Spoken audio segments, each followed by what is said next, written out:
Baryonyx. I hope she's okay.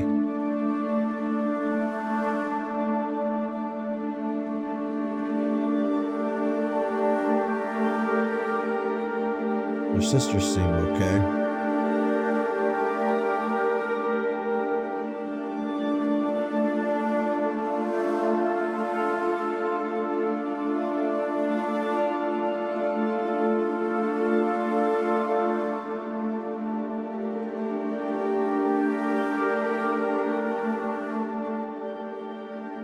Something about just watching these animals that tickles my brain. I guess I get it from modern animals too. But just the majesty of knowing that these creatures ruled the earth millions of years ago. There's 1,000 reasons why we all love dinosaurs.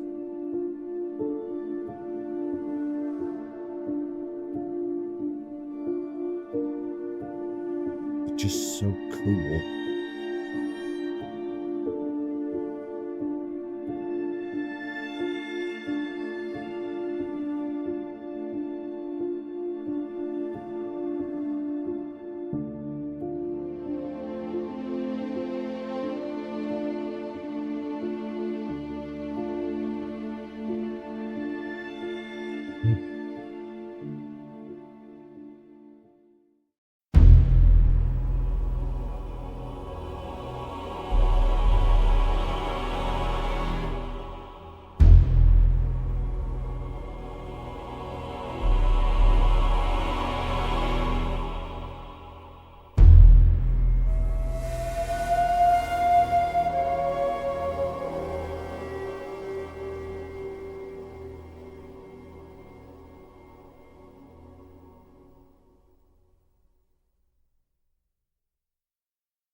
Tape 20. We've come a long way.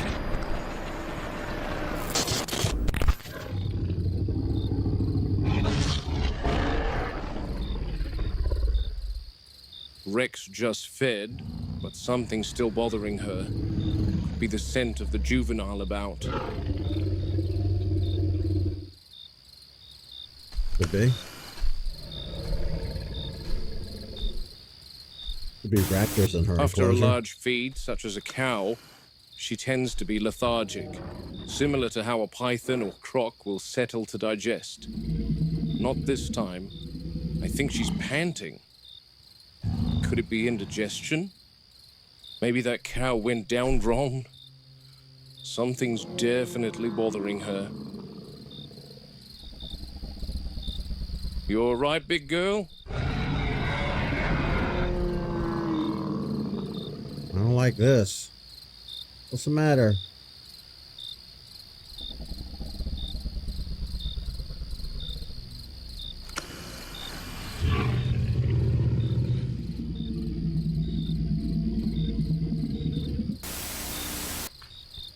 She's finally settled.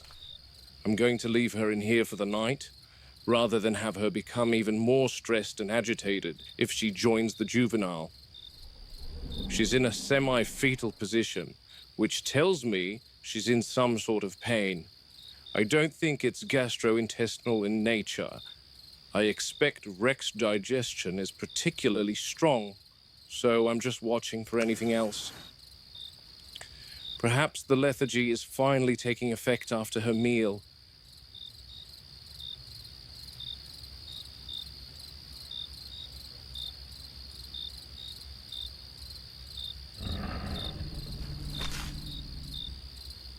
That's a bit too close, my friend. Though I doubt the Rex would care too much at this point.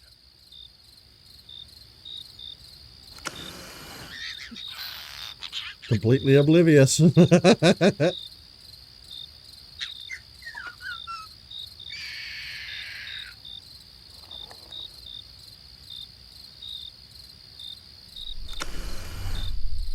hold on a What? moment. Oh, I see what's happening here. Compies are scavengers, but they're rather more useful than that. They perform a valuable service. Bits of meat become lodged between the teeth after feeding, in places where a Rex can't possibly get to. The compies pick away at those scraps, along with parasites and dead tissue around the gums. It's a simple symbiotic relationship. The compies get an easy meal, the Rex gets cleaner teeth and a reduced risk of infection. Rather like the oxpeckers I used to watch, riding buffalo in Africa. Everyone benefits.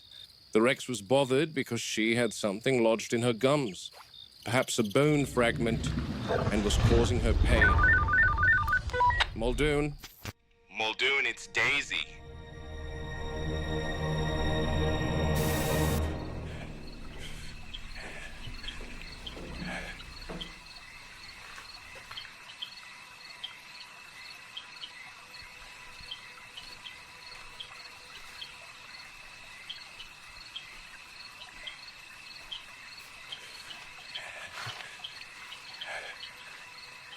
Connor!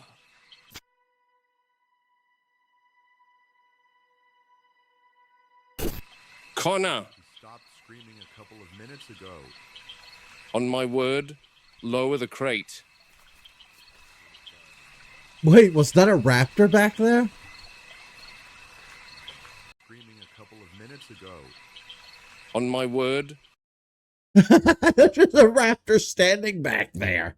I spotted this one. lower the I crate. spotted this one.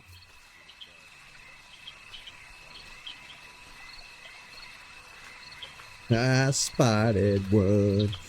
I spotted me a raptor. Okay.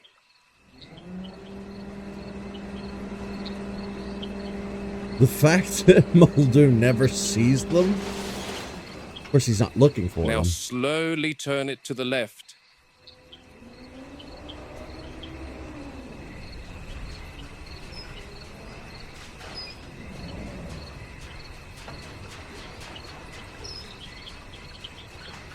And stop. Do we have a light? Connor?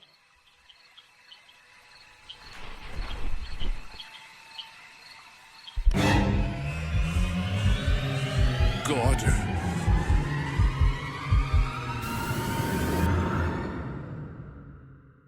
Finally finished hosing the transport container out. Hosed Daisy down too. What a disaster. One What of are the you gonna worst do? days I've experienced in animal management. I've seen men injured, I've seen men killed. Africa teaches you that much. But it never becomes routine. It never becomes easier. The transport container, there wasn't much left to investigate. I collected what was left of Connor, his work boot, a few scraps of his uniform, nothing more. The sight alone was enough to send the workmen back to the lodge. Several couldn't bear to remain. One of the fellows stopped to speak with me before he left. Said Connor had been his closest friend on the island. He couldn't finish the sentence, simply broke down in tears. Packed his belongings and boarded the first helicopter this morning. People often think this profession is about tranquilizers, fences, and dangerous animals. The greatest burden is usually carried long after the incident is over. You learn every keeper by name, you have meals together, you celebrate birthdays. You become accustomed to seeing the same faces every morning.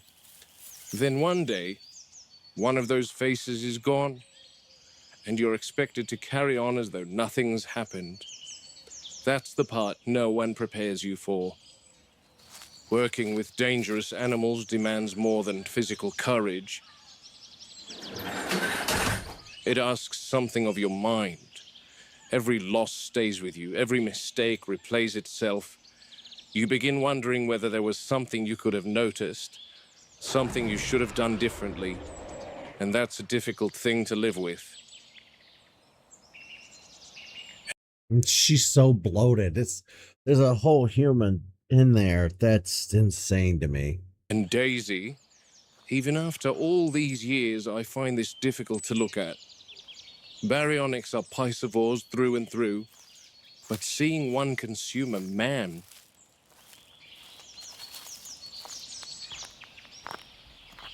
Her abdomen is enormously distended. I don't think I need to say what's inside, though the meal appears to have killed her. Large reptiles occasionally overestimate what they can safely swallow. Similar cases in pythons attempting to consume deer too large to digest efficiently.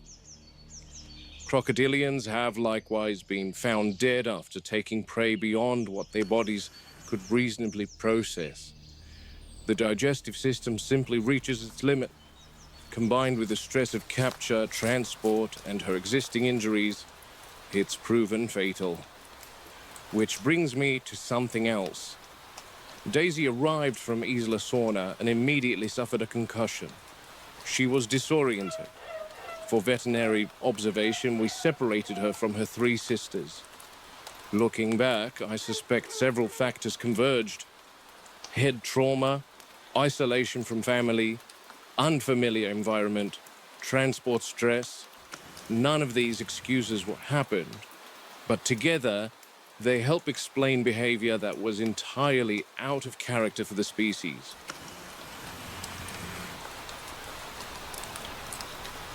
The workmen still aren't certain exactly how Connor lost his footing and fell into the holding pen. One account has surfaced repeatedly, though. Apparently, there was a loud thud.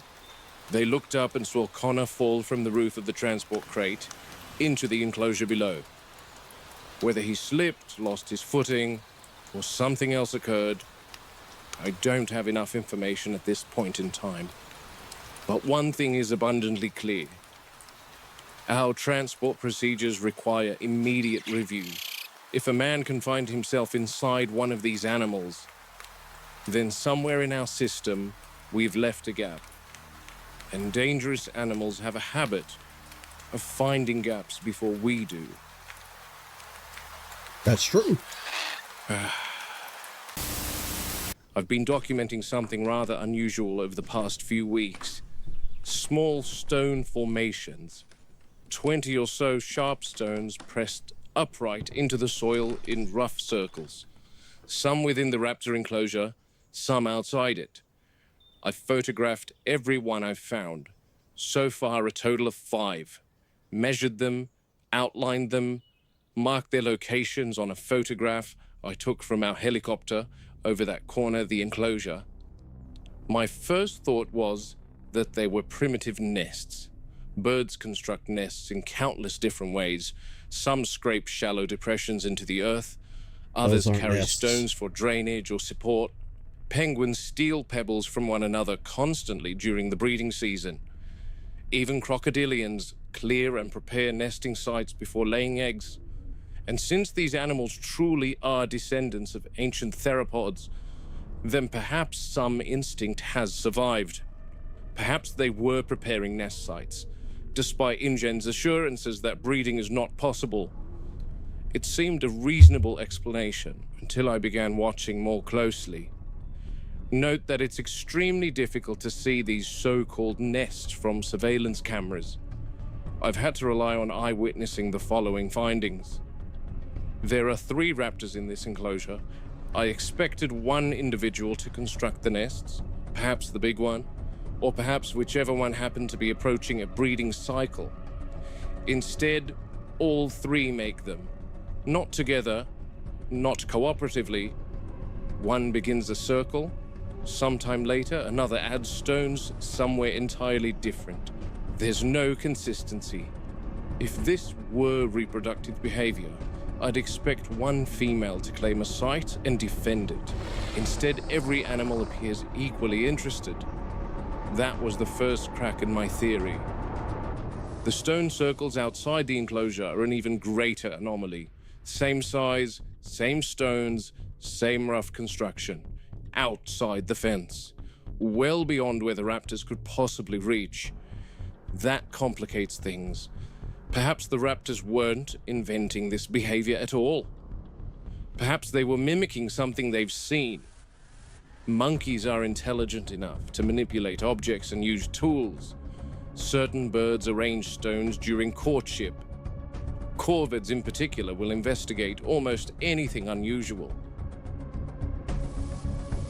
I spent 2 nights watching the surrounding forest using a trail cam mounted to the fence, looking for capuchin and howler monkeys, curassows, ground birds, anything that might be responsible. But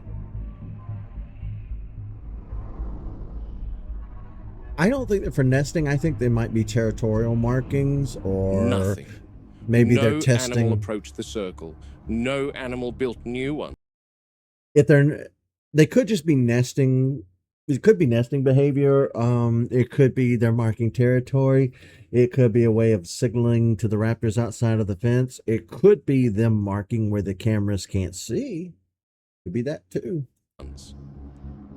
The only creatures I've actually witnessed placing stones in the ground are the raptors. So either they're copying behavior I haven't yet observed, or they are the original architects. My nesting theory continued to unravel. Upon close examination of one of the circles, I expected to find some sort of structure beneath the surface.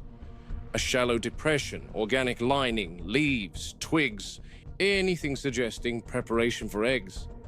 Now, obviously the raptors cannot reproduce, but non-viable eggs are still completely possible. What about sharpening their There claws? was nothing, just stones. Each one forced vertically into the ground. No chamber, no bowl, no attempt whatsoever to create a place where an egg could safely rest. According to the prominent US paleontologist Alan Grant, it's believed that dromaeosaur nesting behavior closely resembled that of modern birds. An open ground nest about the size of the mother's body, which is actively guarded until the youngsters hatch. Whatever these circles are, they aren't Forward by Sir Richard Attenborough. designed to hold anything, nor That's allow great. an adult to sit comfortably and brood. Then I started to watch how the raptors behaved around the stones. Again, nothing fit. They don't guard them, no ceremony, no display, no interest. They simply ignore them. Occasionally one pauses, looks up, then simply ignores again. If I hadn't watched her place the stone myself, I'd swear the formation meant nothing to her. That leaves me with a problem. Every explanation I've come up with has failed. They're not nests, they're not territorial. Are they trying to goad you into coming in to investigate the stones so they can get you? Displays. They don't appear to be courtship offerings. They're not sleeping sites. And if another species is responsible, I've yet to find the culprit. Which means I'm forced to admit something I don't much enjoy admitting. I don't know what I'm looking at. Not yet anyway. But I've learned something after years working with dangerous animals. When an intelligent predator repeatedly performs a behavior that serves no obvious purpose, They're the bored? fault usually isn't with the animal. It's with the observer. I'm asking the wrong question, and until Yeah. I find the right one, I'll keep watching these girls very carefully.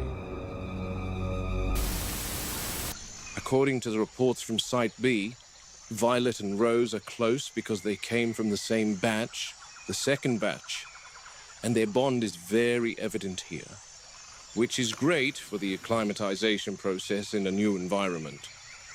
The first batch was comprised of our other 2 baryonyx. That batch produced 7 individuals. 5 perished soon after hatching. The remaining 2 understandably became very close. Here's the eldest of the group, Hyacinth.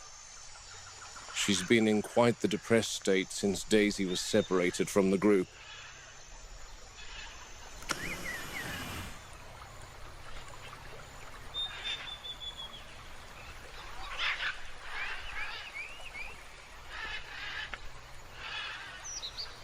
Hello.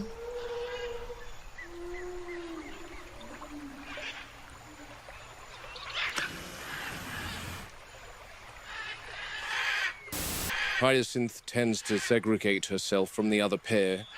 I'm concerned about her because I'm yet to see her eat, which is a characteristic behavior when an animal is initially displaced. But I can't help but feel sorry for her.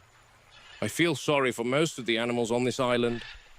There aren't any parallels currently in captivity that could satisfactorily convey how displaced an animal from a completely different time could possibly feel here today. She knows exactly what the compies are here for, which is good. Watch her eat this one. These little guys are utterly fearless, but I don't think she's going to find anything in there. Hyacinth hasn't eaten since she arrived, probably just detecting what's on Hyacinth's breath.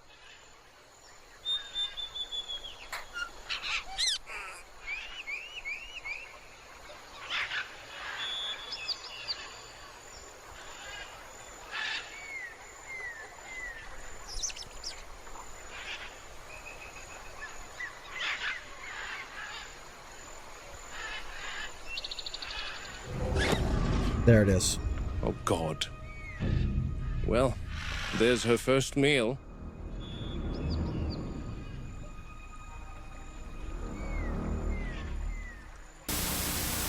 All but complete. They've got the tour track planted in the ground and the territory sign up. This sector of the park is probably the furthest along. You could almost bring guests in, though I wouldn't advise it. Triceratops territory is currently comprised of the Triceratops, of course, the Styracosaurs, and the Euplacephalus. And this is their vehicle tour encounter. The star of the show here is our growing girl, Martha. You can see her anterior derms are really taking shape nicely, growing into the characteristic armor of these ankylosaurs. I wonder what he's going to do with this series, because a lot of these animals were not in the park when Grant and the others came. A lot of these animals are not on the list. Of course, maybe they were in the novel and I just don't really remember. Hard to say. The goal of this exhibit's look is more of an arid terrain aesthetic, a more barren sort of style, though preventing tropical foliage from sprouting everywhere will be a full-time undertaking, but hopefully Martha and her herd will keep the grass short. I see another Euplacephalus. I hope she's all right.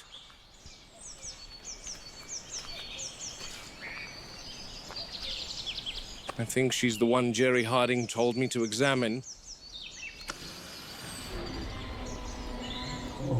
Ah, just resting. So essentially a raised platform to be seen from the vehicle windows. Separating the animals is, of course, a moat, stretching the length of the exhibit until we reach...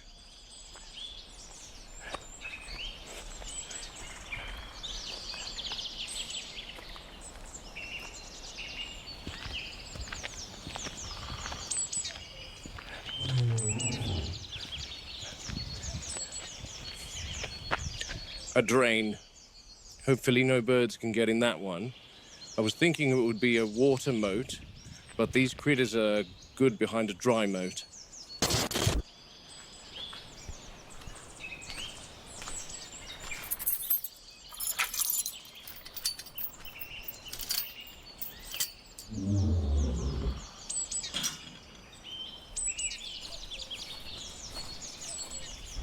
Hello, Martha. Can't stop and chat, girl.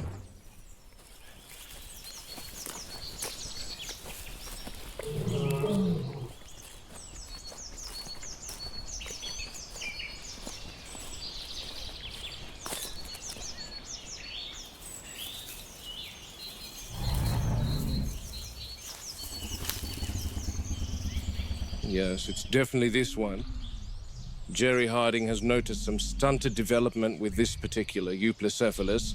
The osteoderms are one of this animal's most remarkable adaptations. Each of these bony plates form within the skin itself, creating a natural suit of armor that protects the neck and back. Notice how they are arranged in overlapping rows, allowing her to move freely while still presenting very little exposed flesh. Now, on this particular ankylosaur, some of these osteoderms appear smaller than I'd expect for an animal of her age. They're also quite malleable, deforming easily, even through simple respiration. Would serve as quite a useless form of defense if she were a wild animal. It suggests her development has been stunted, and possibly clues us in to possible disorders associated with the skeleton, a type of brittle bone disease. That's one of the unfortunate realities of cloning. The science is still in its infancy. Even when an embryo survives to adulthood, small errors in the reconstructed genetic code can sometimes influence how an animal develops. In modern captive breeding, we occasionally see congenital abnormalities, and genetic engineering introduces another layer of uncertainty entirely. Most of these differences are minor, but every now and then they affect skeletal growth, armor development, or overall body proportions. It's a reminder that bringing an extinct animal back to life is only the beginning. Ensuring it develops normally, that's an entirely different challenge.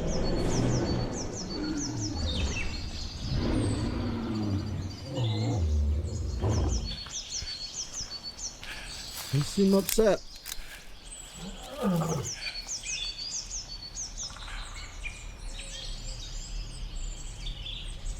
Raptor? What might it be? Oh no.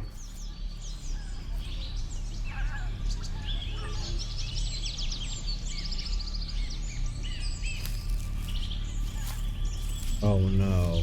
Oh no.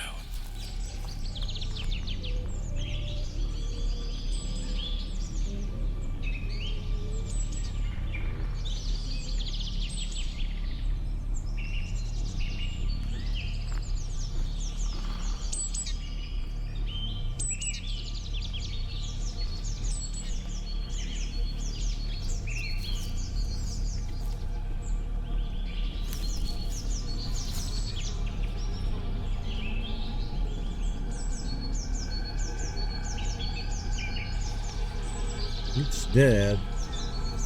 A lot of flies.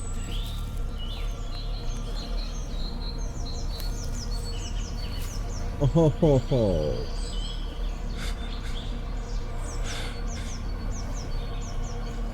She's been eaten.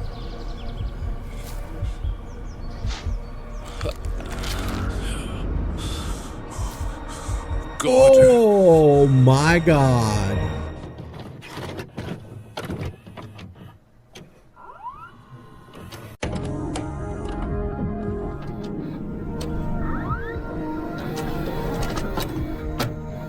They nested in the carcass of their prey.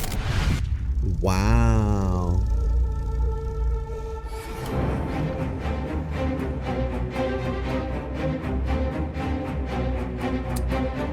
Woo. Okay, so that's I want to say that has us caught up in real time. Let's let the credits roll.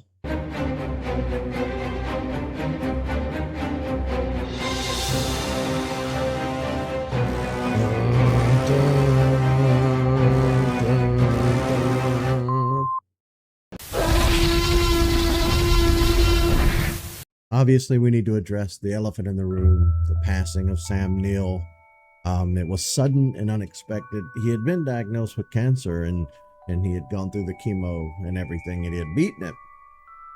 And then his family put out a statement saying that he had passed suddenly. It was unexpected, and it rippled through, the Jurassic community, and I saw so many lovely little videos on YouTube and Instagram, and I started to put together an entire video myself, and then I thought, you know what, I'm too, out of it right now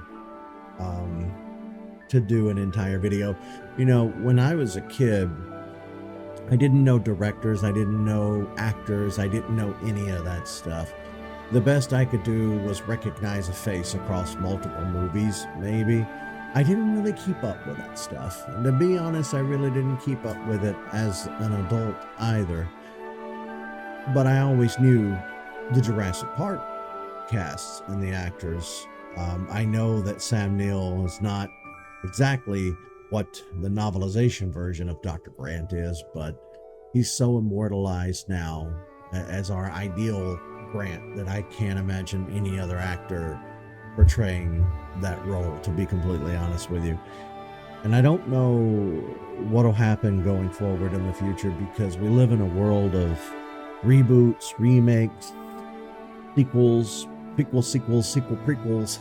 It's wildly out of control. But you know, we have these parasocial relationships with celebrities and online creators this day and age, and a lot of times we forget that these people are separate from their work. You know, they have families, they have entire lives. And Sam Neill was a good follow on Instagram. You know, he put up a lot of really good videos. I'm pretty sure his family will leave that up, so you guys can go and check that out at any time.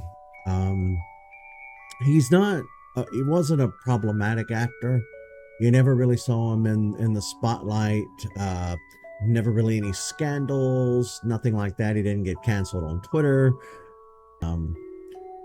I thought that I would, you know, take a moment and talk about this with you guys before I let you go, because I did a lot during Jurassic June this year. I tried to get through that Super Nintendo game, which was horrible. I did a lot of these videos, and honestly, I burned myself out.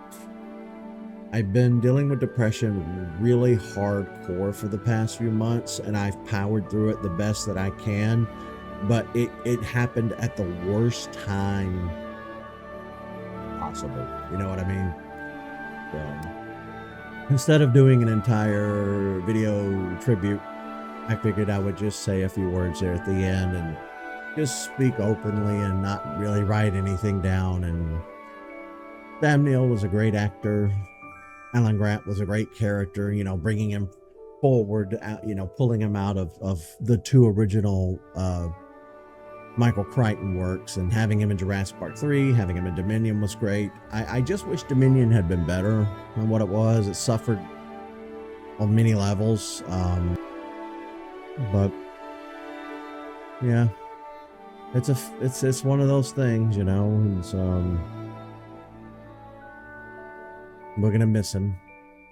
I'm glad that we got to see Alan Grant one more time with Dominion, and I'll keep trying to make Jurassic Park videos indefinitely, but they're slowing down now. I definitely won't do Jurassic June the same way next year that I did it this year. I need to pace myself, because one of the things I'm dealing with on top of depression right now is just burnout in general from making videos and doing YouTube. And I need to step back and pace myself if I'm going to continue to do this. So, but thank you guys so much for being here. Thank you for being a subscriber on my channel. Thank you for watching these videos. Thank you for letting me just be a goober and a goofball. You know, I know I don't do a lot of the same fancy editing that a lot of other YouTubers do. I'm not in your face with jump cuts and zooms, and you know, I feel a little more laid back and traditional with the way that I make videos. I'm a guy in a bedroom with a microphone, so it's not going to be studio quality, but it is what it is. Take some time, the upcoming weeks, rewatch Jurassic Park. I'd recommend rewatching Jurassic Park 1 and 3. The character of Alan Grant was not in Jurassic Park 2. And just kind of look back and reflect. Sam Neill, of course, had a long acting history outside of Jurassic Park. I think In the Mouth of Madness might be his most standout role from that era outside of Jurassic Park, so definitely check that out. I don't have his entire filmography memorized in my head. I actually don't know him from much, but he was in quite a few obscure things that you could check out. I know I saw something in a Red Letter Media video one time, a crazy movie that Sam Neill was in about this bonkers relationship. It was, I don't remember the name of it, but it was crazy. Anyway, this video is getting a little long, so I'll wrap things up here. We're gonna miss you, Sam Neill. You were a decent actor and a decent human being as far as we know, parasocially. You gave us one hell of an Alan Grant, and we're gonna miss you. All right, folks. See you next time.